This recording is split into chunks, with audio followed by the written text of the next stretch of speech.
Mes chers compatriotes, après consultation du Premier ministre, du président du Sénat, du président de l'Assemblée nationale, j'ai décidé de dissoudre l'Assemblée nationale. 1997. Lego n'a toujours pas remonté la pente. Les dettes s'accumulent et aucune des gammes nouvellement créées n'arrive à attirer le grand public. Quand un jour, l'équipe marketing du siège américain a une idée. Et si les Lego n'étaient pas seulement des briques ? C'est officiel, Lego a trouvé le projet qui va les sauver de la ruine. Bonjour, bonsoir, mesdames et messieurs, bienvenue dans un nouvel épisode d'une brique dans l'histoire. Et aujourd'hui, vous êtes pas prêts, car aujourd'hui, on va parler de Galidor.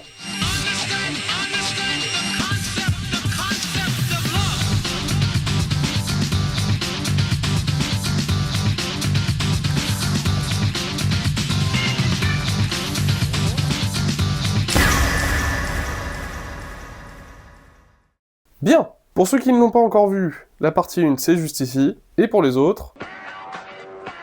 Toujours dans les années 90, Lego décide de réinventer la brique et cherche une nouvelle manière de vendre du Lego. Des idées sont proposées, et deux d'entre elles vont retenir l'attention du groupe, Scala et un certain projet Nemesis. La gamme Scala existait déjà, et c'est vieux, très vieux.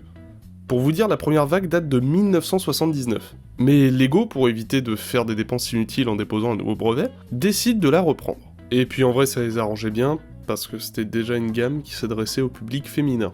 Dans les années 90, ce qui fonctionne le mieux en guise de jouets, en dehors de Pokémon, c'est Action Man et Barbie. Vous voyez où je veux en venir ? Lego va gentiment reproduire tout ce qui peut potentiellement marcher. Et donc en 98, Lego sort ça.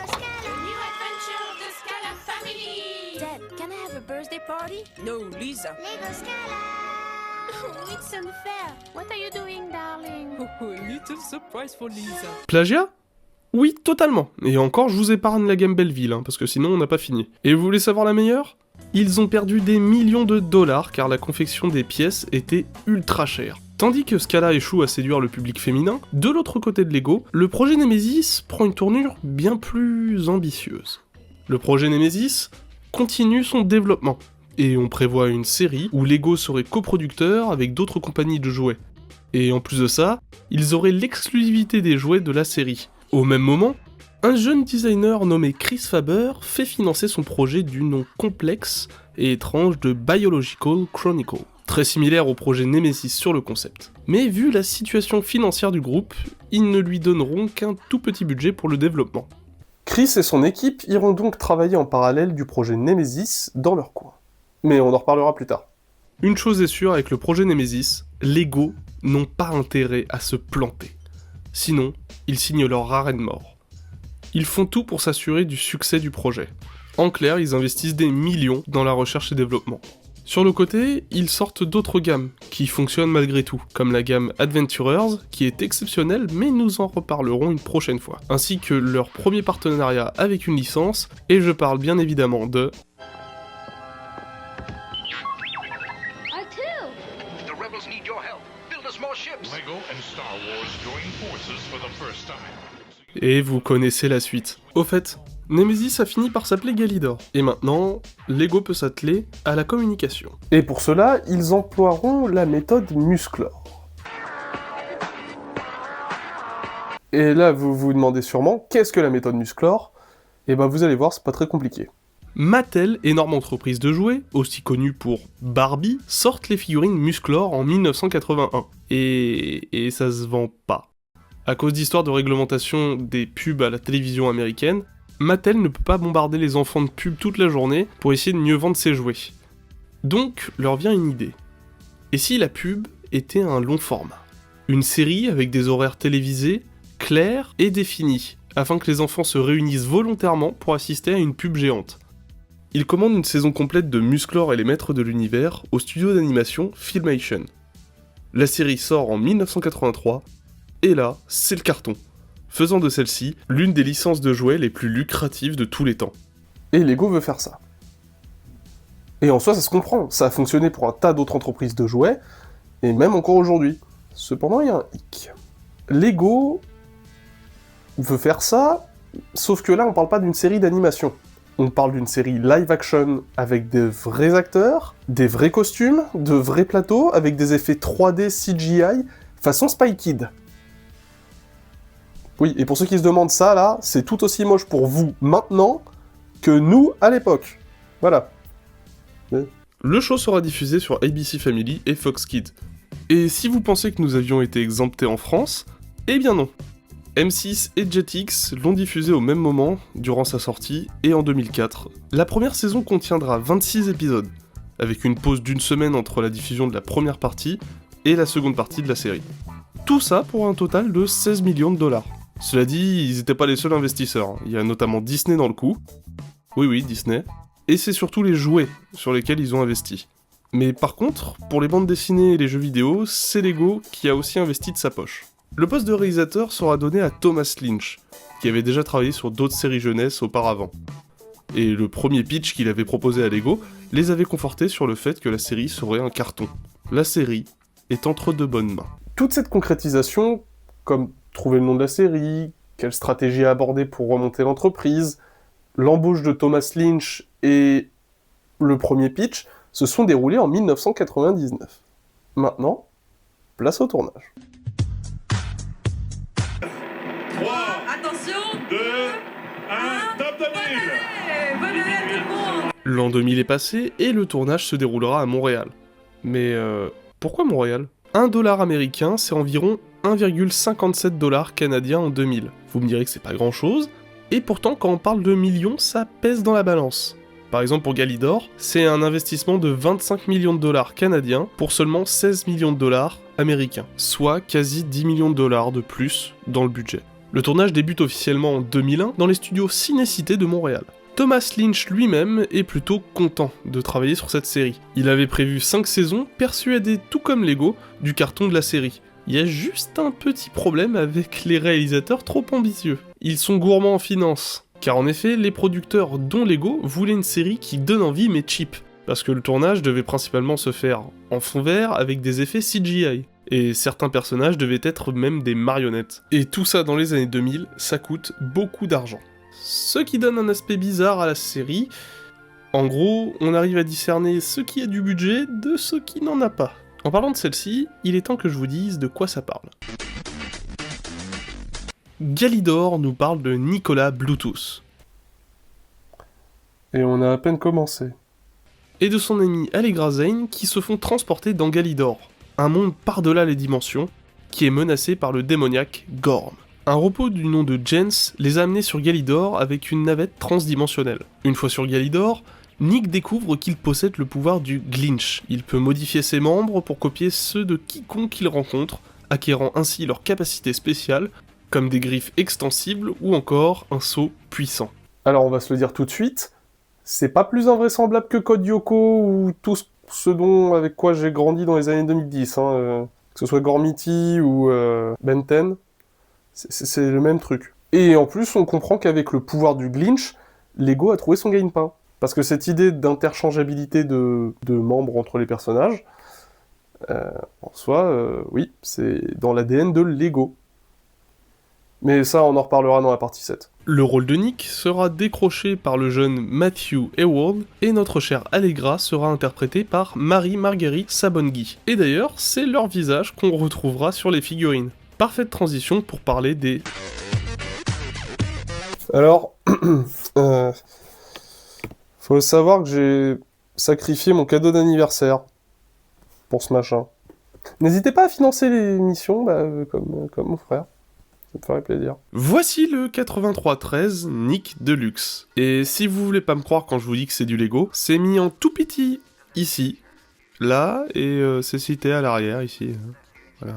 Bref. Le set est un dérivé du 8310 Nick. La différence dans cette version, c'est que là, on a directement des ailes pour modifier les bras de Nick. Alors, c'est une figurine Lego, je le rappelle car c'est pas évident comme ça. Donc, les fonctionnalités sont celles d'une figurine Lego. On peut démembrer le corps de Nick, ou le réassembler.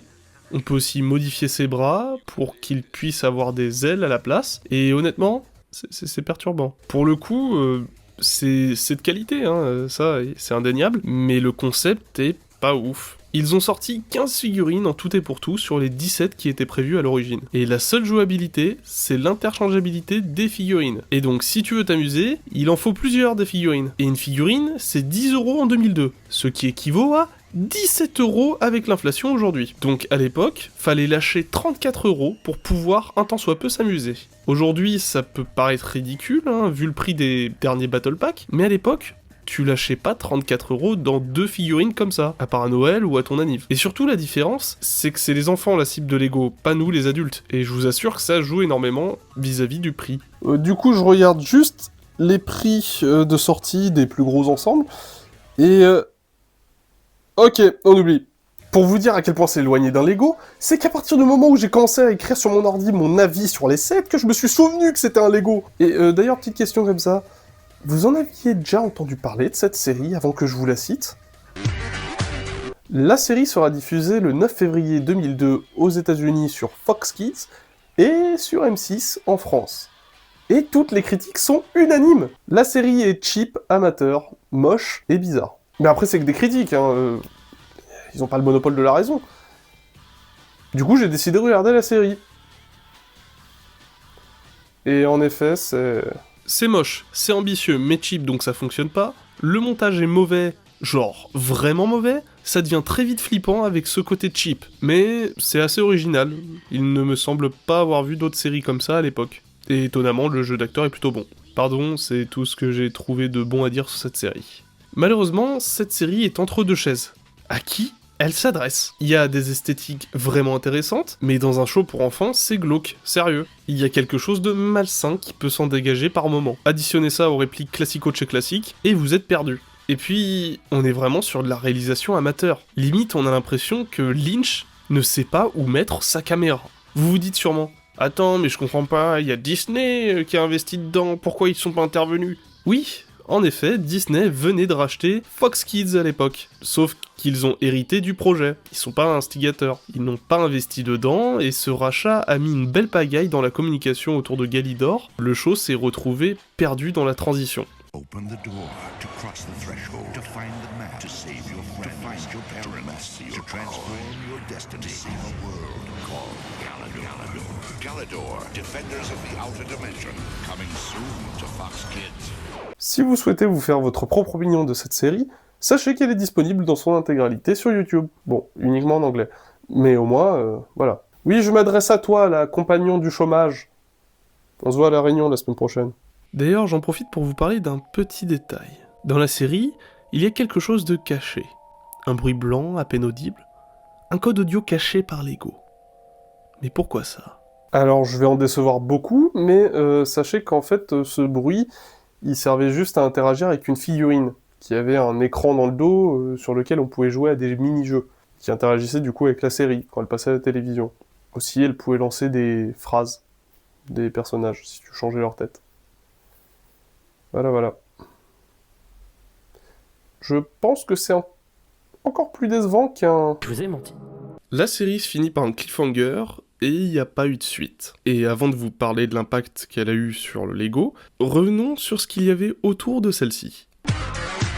BD, jeux vidéo, site internet, tout y est passé. Tout ça était censé permettre de promouvoir la série, tout en permettant aux fans d'incarner Nick dans bleu. Il y a eu un jeu sur PS2 et Game Boy Advance, du court nom Galidor Defenders of the Outer Dimension. J'y ai pas joué, mais ça m'a tout l'air d'être un jeu de plateforme franchement basique et naze. Mais JDG aurait adoré. Va vraiment falloir que je commence à faire des collabs, moi, à force de citer tout le monde. Les produits qui restent malgré tout intéressants, les comics et le site internet. Ou devrais-je dire le comics, car c'est la seule archive qu'on ait, c'est le tout premier à avoir été publié chez DC Comics. Et honnêtement, c'est plutôt cool. C'est bien meilleur, l'univers est crédible, et là, perso, j'y crois. Et puis même, regardez les dessins. C'est vraiment dans la veine de ce qui se faisait en vogue à l'époque chez les gros éditeurs. Ce comics nous épargne en plus les 3 premiers épisodes de la série, et je trouve que c'est nettement moins brouillon que dans la série justement. Bien évidemment, la bande dessinée se devait aussi de promouvoir les jouets, ce qui veut dire qu'en plein milieu de la lecture, t'as une coupure pub. Ça ne fait que 22 pages, et encore les archives sont manquantes, donc il nous en reste que 12. Et c'est bien dommage, car on aurait préféré ça plutôt que cette série, et en plus de ça, ça aurait coûté beaucoup moins cher à Lego. Ensuite, il y a le site internet. Il a fermé en 2004, et il nous proposait une expérience toute particulière. Celui-ci était un ARG, et pour ceux qui ne savent pas ce que c'est, un ARG c'est une manière d'immerger son audience dans l'univers proposé. En gros, permettre à son audience, par le biais de jeux de pistes généralement, d'interagir avec l'univers proposé et avoir des répercussions dans celui-ci. Dans les séries qui utilisent ce procédé, il y a le phénoménal Marble Hornet, ou encore Galidor. Et oui, mais plus dans le sens inverse, avec les jouets qui communiquent avec les jeux vidéo et la série. Ah, et d'ailleurs, ils ont même fait une collab avec McDo pour vendre du Galidor dans les Happy Meal. Vous voulez voir? C'est vraiment effroyable. Comment vous voulez qu'on regarde la série après avoir... ça, enfin c'est moche, c'est... Et du coup, ça a donné quoi, là, tout ça? La banqueroute. Pour vous dire, Lego n'a jamais connu un tel bilan de fin d'année. On parle de plus de 300 millions de dollars de dettes à la fin de cette année 2002. Et encore, on parle même pas des pertes qu'ils ont subies dans les années 90. La série Galidor est un ratage complet. Sans parler des jeux vidéo qui se font matraquer à leur sortie, que ce soit par la presse ou les joueurs. Et pire que tout, les figurines ne se vendent pas. Personne n'en veut. Mais personne! Pour vous dire, 3 mois après la sortie de la série et des figurines, ils sont obligés de liquider les stocks par tous les moyens, carrément en offrant du Galidor pour 30 € d'achat dans un Lego Store. Et peu importe le modèle de la figurine, ils appliquent la politique de la terre brûlée. Galidor doit disparaître de l'histoire de Lego et ne jamais refaire surface. Le groupe est ruiné, ils n'ont plus rien. Et ils ont brûlé leur dernière chance. C'est un effondrement pour la marque. Lego s'empresse d'annuler les autres saisons, liquidation totale des stocks, aucun renouvellement de brevets, il faut tout faire disparaître. Alors certes, la série et les jeux n'ont pas fonctionné, mais les jouets, ça reste des jouets. Pourquoi ça s'est pas vendu? Et comment c'est possible de perdre autant d'argent sur 2 ou 3 gammes? Eh bien déjà le packaging. Pardon, mais le logo de Lego, on n'y prête pas réellement attention. Ça, on est d'accord. Et la figurine en elle-même, on dirait pas du Lego. On dirait juste un Ken démembré. Vous comprenez là où je veux en venir? Ce jouet n'est pas sexy. Ni pour vous, ni pour moi, ni pour vos enfants. Personne ne voudrait dépenser 15 € là-dedans. Paradoxalement, c'était censé mettre en avant les fonctionnalités majeures de cette figurine, et ça se rate. Aussi, cette perte colossale d'argent vient du fait que confectionner de nouveaux moules, ça coûte une fortune. Aussi de payer les designers afin qu'ils conçoivent les nouvelles pièces. D'autant plus pour des pièces pareilles, si vous voulez ajouter à ça de l'électronique, c'est juste une perte monstre. Et sans oublier les autres gammes comme Scala, Belleville, Jackstone, et ajoutez-y Galidor, c'est une catastrophe financière. Et bien évidemment, tout ça est aussi dû à un énorme manque de communication entre les équipes. Marketing et ingénieurs apparemment ne se parlaient quasi jamais sur l'avancement du projet et quoi que ce soit d'autre. Et c'est un vieux pays. La France d'un vieux continent comme le mien. L'Europe, qui vous le dit aujourd'hui, qui a connu les guerres, l'occupation, la barbarie. Un pays qui n'oublie pas. Lego est aux portes de la faillite. En cette année 2003, rien ne peut empêcher le destin funeste de l'entreprise. Sauf une petite chose insignifiante que j'ai citée tout à l'heure. Chris et son équipe iront donc travailler en parallèle du projet Nemesis dans leur coin. Mais on en reparlera plus tard. Et vous savez quoi? En fait, on va en reparler tout de suite. Car Chris et son équipe, en 2001, ils vont accoucher de leur projet. Vous en avez peut-être entendu parler, ça s'appelle... Bionicle, find the power, live the legend. Les Bionicle. Juste le nom Bionicle. Ce truc a été un phénomène. Juste phénoménal. Ça a sauvé Lego de la faillite en générant plus de 100 millions de dollars de bénéfices la première année d'exploitation. Et quand Galidor sort en 2002, chez Lego, tout le monde est sur les Bionicle et ils sont même au pic de popularité de la gamme. Donc, en sachant que c'est à peu près le même concept. C'est l'une des raisons majeures du ratage de Lego. Une guerre interne qui, inexorablement, causera la chute du géant. Galidor, c'est la tragédie de n'importe quelle entreprise qui essaierait de se sortir de la crise. Voilà, littéralement. Décision prise à la hâte, trop ambitieuse, et complètement déconnectée de son public. Et pourtant, Galidor, quoi qu'on en dise, c'est une gamme qui a tenté des choses très ingénieuses. Une figurine qui vous permet d'interagir avec une série qui passe à la télévision, ou encore avec votre PlayStation 2 quand vous jouez au jeu, c'est pas banal. Et même un site qui vous permet de jouer à un jeu de piste qui vous implique dans le monde réel, et c'est pas rien non plus. Après ce ratage, Thomas Lynch, lui, a continué sa carrière en tant que producteur. Matthew Ewald, aujourd'hui, écrit et réalise des films et séries, et quant à Marie-Marguerite, elle continue son chemin d'actrice. Et elle est fière de ce qu'a été Galidor, considérant que cette série est comme son héritage. Et ses enfants joueraient apparemment avec les figurines Lego qui avaient ruiné l'entreprise, et indirectement, ils font partie des briques de l'histoire. Et pour ce qu'il en est du géant danois, il semblerait que Galidor ne l'ait rendu que colosse aux pieds d'argile. Il n'y a aucune chance que Lego se relève d'une telle catastrophe. Et pourtant, on dirait bien que les étoiles se sont alignées pour ce géant à la jambe cassée. Bionicle ? Oui. Mais pas que. Car... Il y en a un autre.